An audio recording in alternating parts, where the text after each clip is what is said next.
Hello and welcome to One on One with Maggie Hassan. My name is Kimberley Haas. Thank you so much for watching this series of programs, and thank you so much, Maggie, for coming to join us on the show. We're so delighted to have you here. And it's just great to be here. Thanks. Yeah, now maybe we could start by having you introduce yourself to everybody at home who hasn't gotten the chance to meet you yet. Sure. So my husband Tom and I live over in Exeter, where we raised our two children, Ben and Meg. I am a lawyer by training and practice until a few years ago. I've served in the state Senate. I was in the state Senate representing Exeter and 9 other towns for 6 years. And during that time, I served in leadership positions, Senate President Pro Tem and Senate Majority Leader. My husband's an educator over in Exeter. And I got into politics for a number of reasons. But my mom was a high school history teacher. My dad fought in World War II. They raised us to study really hard and stand up for what you believe in. And then when Tom and I started our own family, we learned that our oldest child, Ben, had severe physical disabilities. He's a wonderful young man. He's an Exeter High School graduate. He's funny and he's smart, but he really has a lot of challenges. And so we were just so supported by our community in Exeter, our family and our friends, but also a network of people at an early intervention center and a school system with resources and expertise to help us learn how to help Ben, that it reminded us of the importance of the work we all do together as a community in New Hampshire to move things forward.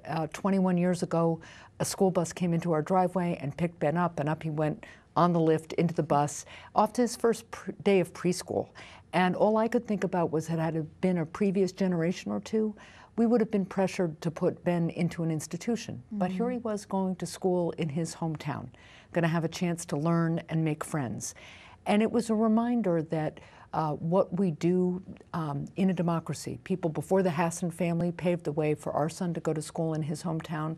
We bring people in from the margins and into the heart and soul of community. And when we do that, we get stronger. And so Tom and I were both able to work to provide for our family. And as I said, I was a business lawyer. Tom's an educator. He's actually principal over at Phillips Exeter Academy now. And so that reminded us of how important working together really is. We eventually decided to have Ben's little sister, Meg, who is 19 and a sophomore in college, and her big brother's best friend and best advocate. And we learned that if you work together and if you stick together, you can overcome your challenges. And I'm running for governor so that every family in New Hampshire has the opportunity to succeed. Wonderful. It's so great to hear that. Our communities are so important to us in New Hampshire, and the power and the strength of the community really does help to lift people up. It sure does, yeah. Yeah. Now, I know that the big topic, for many people, of course, is jobs and the economy. Sure. So let's start with that first. Of course, we both know how important education is and community building is. Yeah. But let's start with your plan to restore jobs to New Hampshire and to improve our local economies. Right. Well, thank you. I have an innovation plan, and it really focuses on 3 things. Tax credits to businesses, targeted tax credits like the research and development tax credit that I sponsored when I was in the State Senate.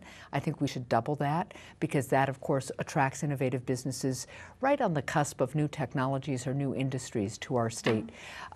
Technical assistance for our businesses. We have a lot of small businesses in New Hampshire which really drive our economy, but they don't always have the kind of administration or infrastructure that can help them with things like marketing or particular financial help or international trade, for example. So we want to make sure that the state economic development folks are providing assistance, but we also should be building strategic partnerships between our businesses and our colleges and our universities that have all kinds of expertise that could really help our businesses grow. And then the third element of the innovation plan is focused on our education system, because I travel all over the state and I've been talking to businesses for a long time in the state Senate and during this campaign. What they're telling me is that they can't find the workers they need to fill 21st century jobs. And so we need to make sure that we have an education system that's aligned with the 21st century economy. That starts with a couple of things. The legislature over the last 2 years cut our university system funding by about 50% and our community colleges by about 30%. They did that while they cut the cigarette tax. And they might as well have said to our young people, smoke more, study less. It makes no sense. I want to begin to restore that funding to the university system, but I also want them and the community college systems in exchange for that to freeze tuition, because we have to have affordable higher education in New Hampshire for our families, our students, if we're going to have the kind of homegrown workforce that we need for the economy to grow. So that's a piece of the innovation plan. And then we also need to focus on our K through 12 system, our schools of technology too, but especially making sure we have more rigorous science and math standards and engaging hands-on curriculum in those areas so that we are preparing our kids to be competitive.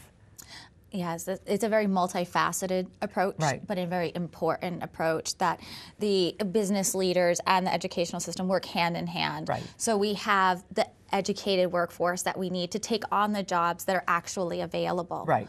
in our area. And you're right, that does go right from, you know, high school on. And we're very lucky in Derry that we have Pinkerton Academy, yeah. which really stands out among a lot of school systems as being very innovative yeah. with that. We even have an internship partnership with them here at the station, which we're very grateful for. Oh, that's terrific. And when you say we want to restore the funding to UNH, what does that really mean? Like, how would we be able to do that? Well, one of the things we need to do moving forward is build an effective state budget, a balanced budget. Of the two candidates for governor, I'm the only one who's actually balanced a budget. I worked with Governor Lynch balancing budgets, and in 2009, at the height of the worst economy since the Great Depression, we managed to balance our budget. We cut spending in the part of the state budget that's funded by state revenues, and we left a surplus. And that's a cornerstone to a strong economy. You have to have a balanced budget.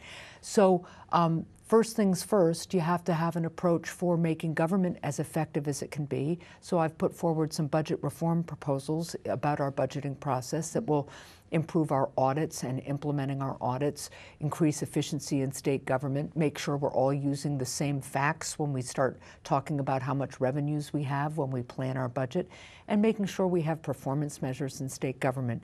So that should help us have a more efficient and effective state government. But I also have talked about the fact that we need to make sure that we are funding the things we need to do. So, you know, when I worked with Governor Lynch, when we balanced the budget, we did it without an income or sales tax, by the way, which I oppose and I would veto. There are things we could do that would reverse some of the bad decisions that this legislature made. For instance, that cut to the cigarette tax. They laid off auditors in our Department of Revenue. And so we could restore some of those bad decisions.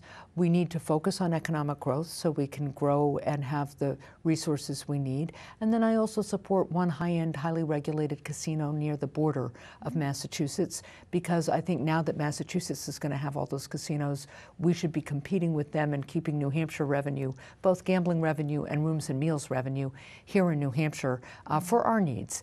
And one of the differences my opponent and I have is that I think it should be near the border. I think we should have an open and competitive bidding process so that New Hampshire gets the best deal from whoever's going to run a casino that it possibly can. My opponent has pre-selected Rockingham as the site, and I think Rockingham could be a good site, but I think we should have an open and competitive bidding process to get the best deal. And I'm also concerned because my opponent, his law firm represents Rockingham, so I just think that that doesn't leave people with a sense of confidence in the process if we pre-select a site that way. It'd be much clearer if it went out to an open bid Yeah. for the public and then it was chosen that way. Yeah. Now, when you say that you oppose an income or sales tax, why? Because New Hampshire has an economy structured around not having one, and it's worked really well for us. It also keeps our government very lean and accessible to people. I think people in New Hampshire like local-based government, and then they want the state to be there for the things that we need to do together as a state.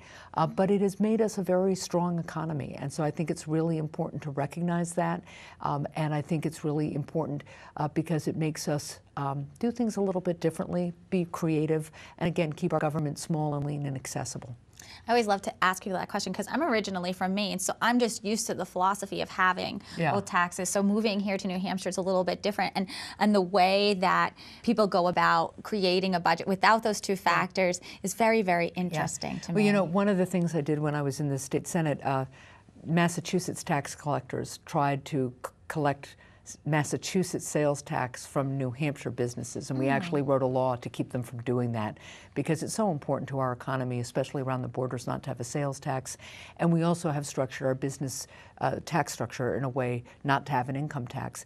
One of the things that was really satisfying in the state Senate was working with Governor Lynch so that we kept our unemployment rate one of the lowest in the country, our tax burden one of the lowest in the country, and then we're able to do things like cut our dropout rate in half, which was a really important step too in terms of making sure that we've got that educated workforce in place. Absolutely, something that he's very proud of.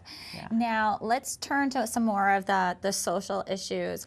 What would you do about the legislature's cuts to Planned Parenthood? I think those cuts were really misguided. And what your viewers may know is that the legislature proposed cutting Planned Parenthood funding altogether. And then the Executive Council actually just wouldn't let a contract go through that funds the services at Planned Parenthood that aren't abortions, by the way. It's money that goes for cancer screenings, it goes for breast exams, it goes for affordable birth control. These are really economic issues for women and for men because women need access to primary and preventive care. Many women in New Hampshire go to Planned Parenthood for that care. If they have insurance, it covers it, but if they don't, Planned Parenthood has a sliding fee. So when you take away that service from women in New Hampshire, it's an economic issue for them. And so I think it's really important that we invest in good primary and preventive care. And also, you know, birth control is important for the economic and physical health of women as they want to plan their lives and their families. And it's about being equal citizens, too. Right, and a lot of people don't understand what happens at Planned Parenthood. They don't understand the number of preventive services. Right. They don't understand that people who are uninsured can get their examinations at a reduced rate Right. if they qualify.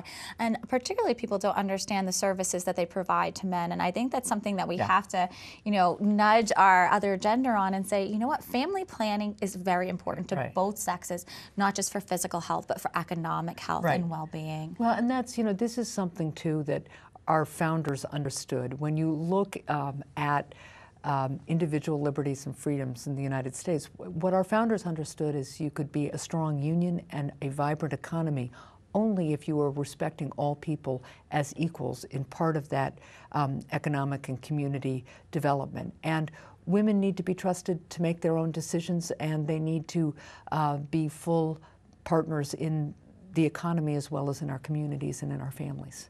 Especially in today's modern economy where we're all expected to work and have jobs. Well, and you know, I think it's about a third of the women who work are primary breadwinners for their families in New Hampshire. So it's really important for people to understand how important issues like access to Planned Parenthood and family planning are, but also things like equal pay. And that's another thing my opponent and I have differed about. He would support the elimination of funding for Planned Parenthood. And he also has said that while he supports the concept of equal pay, he has called equal pay laws micromanaging in the workplace. And you know, you really do have to make sure that if you believe in principles like equal pay, there's a way for people to enforce that principle. Absolutely. Now, do you support the legislature's plan to opt out of Medicare? This is something that I'm interested in learning more about. Sure, I don't, and I think it would be a real mistake. And again, this is a difference that my opponent and I have. He has a plan to help opt out of Medicare, and the legislature had passed a bill that would have had the state opt out of Medicare.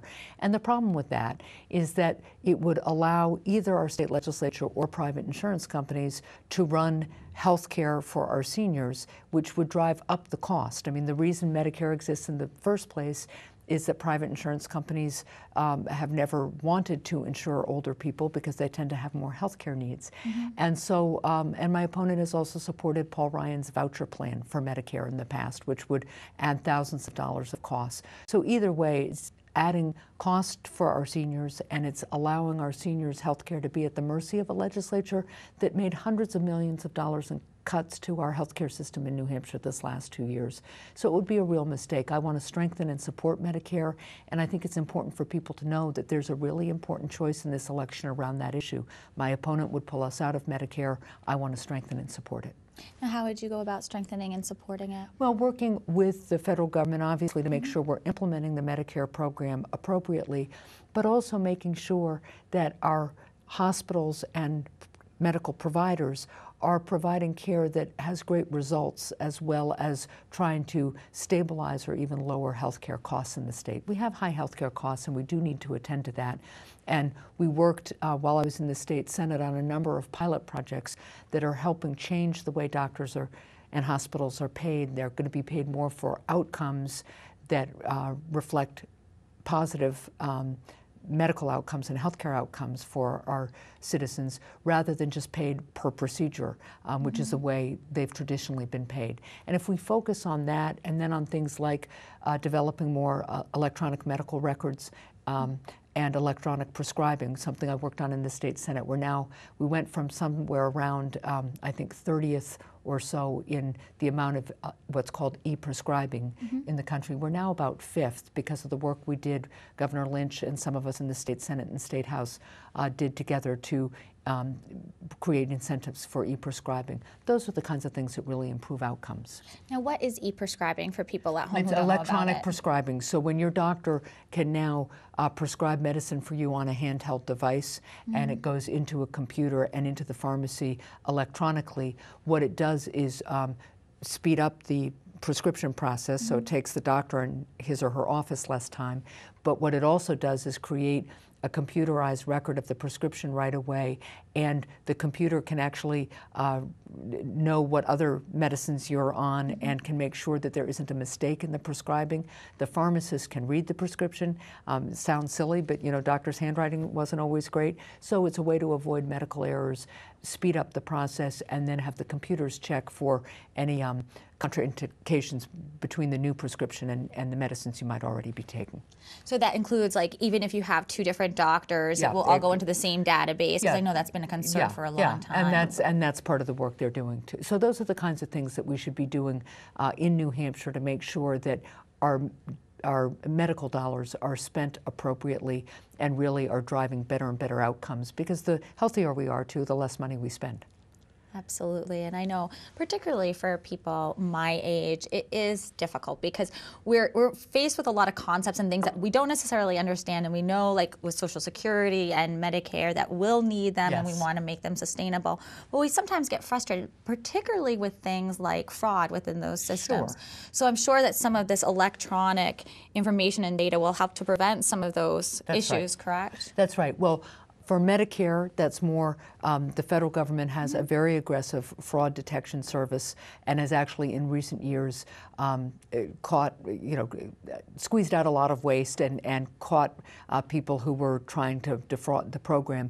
At a state level, a governor needs to be concerned too about Medicaid fraud and welfare fraud, and that's something that we've been working very hard on. And good computer programming can help us make sure that our tax dollars are being spent the way they're supposed to be and go to people who really, in fact, need them and are eligible for them. Absolutely, because we don't mind paying our taxes. We don't mind paying our fair share. We just want to make sure that it's going to the services that are supposed to be going to. Right. Well, and also people want to make sure that the services are still necessary and that we're keeping up to date on what kind of things we're paying for. But I think you're right. Transparency is very important, and fighting fraud is extremely important, fraud and waste. Yeah, absolutely. So the last thing that I wanted to talk about today does go back to education, and it is a concern, particularly in larger school districts. What do you want to do about overcrowded classrooms? Yeah, right. Well, what we've seen, especially in the last 2 years with cuts to the state's funding for our schools, is real pressure on our local school districts, because they either have to do more with less, which means sometimes more overcrowded classrooms, a problem, for instance, in Manchester right now, that's considerable, or property taxes go up, local property taxes go up to cover more of the cost. And again, one of the differences I have with my opponent is that he supports a constitutional amendment that would allow the state to literally walk away from its obligation to help our local schools. And I want to make sure that our local schools, as I said, have better standards, more engaging curriculum, that we're working with our educators to develop really strong new ways of teaching our children so they'll be competitive. Supporting public charter schools, for instance, is something I'm very committed to and worked on in the state Senate. But if we have a governor like my opponent who would pass a constitutional amendment to really say the state didn't have to provide any help to schools, or say, as he has, that he doesn't think the state should ensure that there's statewide kindergarten, something I worked on in the state Senate and very proud of. We finally established statewide kindergarten in New Hampshire. If we don't have those things, then again, all the pressure goes back to the local property taxpayer, and either their property taxes go way up, or class sizes go way up, or kindergarten gets eliminated because the school districts can't make ends meet. So it's really important to have a governor who's committed to public education for all of our students. It's the most important avenue to opportunity, really. I mean, you know, whenever you look at the best investments you can make, it's always in education. Doesn't mean you have to spend a whole lot of money on it, but does mean that you have to make sure that you have a strong, up-to-date, robust public school system that everybody has access to, so everybody has the opportunity to succeed. And a real difference between me and my opponent is just that I think the state can help our local communities with that. I worked with Governor Lynch on 2 constitutional amendments that would have allowed us to target our aid more effectively and spend our tax dollars more strategically for education, and I would continue to support that approach. But I think my opponent's position on just saying that the state doesn't have to help local communities with education is misguided. Absolutely. Well, thank you so much for your time today. We really appreciate it. I know you're right down to the wire. That's and right. Got to get out of here and probably have plenty of other appearances, but maybe you could just wrap up with a couple of strong points. Oh, sure. Well, look, I am so grateful for the opportunity to be here today, and Kimberly, you're a great host. This is just a really clear choice in this election. We are either going to continue to move forward in the direction of Governor Lynch, bringing people together to solve problems and build our economy, or we can elect a governor like my opponent who sides with this radically different Tea Party legislature and will go in a radically different direction where the needs of our middle-class families take a backseat to a truly extreme and divisive agenda. I'm very proud of the work I did with Governor Lynch, cutting spending, balancing budgets without an income or sales tax, so that we can make sure that we have the resources we need to have effective government, partner with our citizens, and move the state forward. Together, we can make New Hampshire a business-friendly, innovative state with a strong economy and opportunities for all of our families. And I hope very much that you'll join with me in this effort. I'm proud to have Governor Lynch's support, as well as the support of the State Troopers and State Police Association and our teachers and numerous newspapers. But most of all, I need your support, and I ask for your vote on Tuesday. Thank you. Thank you so much. And thank you, everybody at home. Remember, it doesn't matter what you believe or what you think. The most important thing is that you go to the polls on November 6th and vote. Thank you so much for watching our one-on-one series. Once again, my name is Kimberley Haas. Have a great day.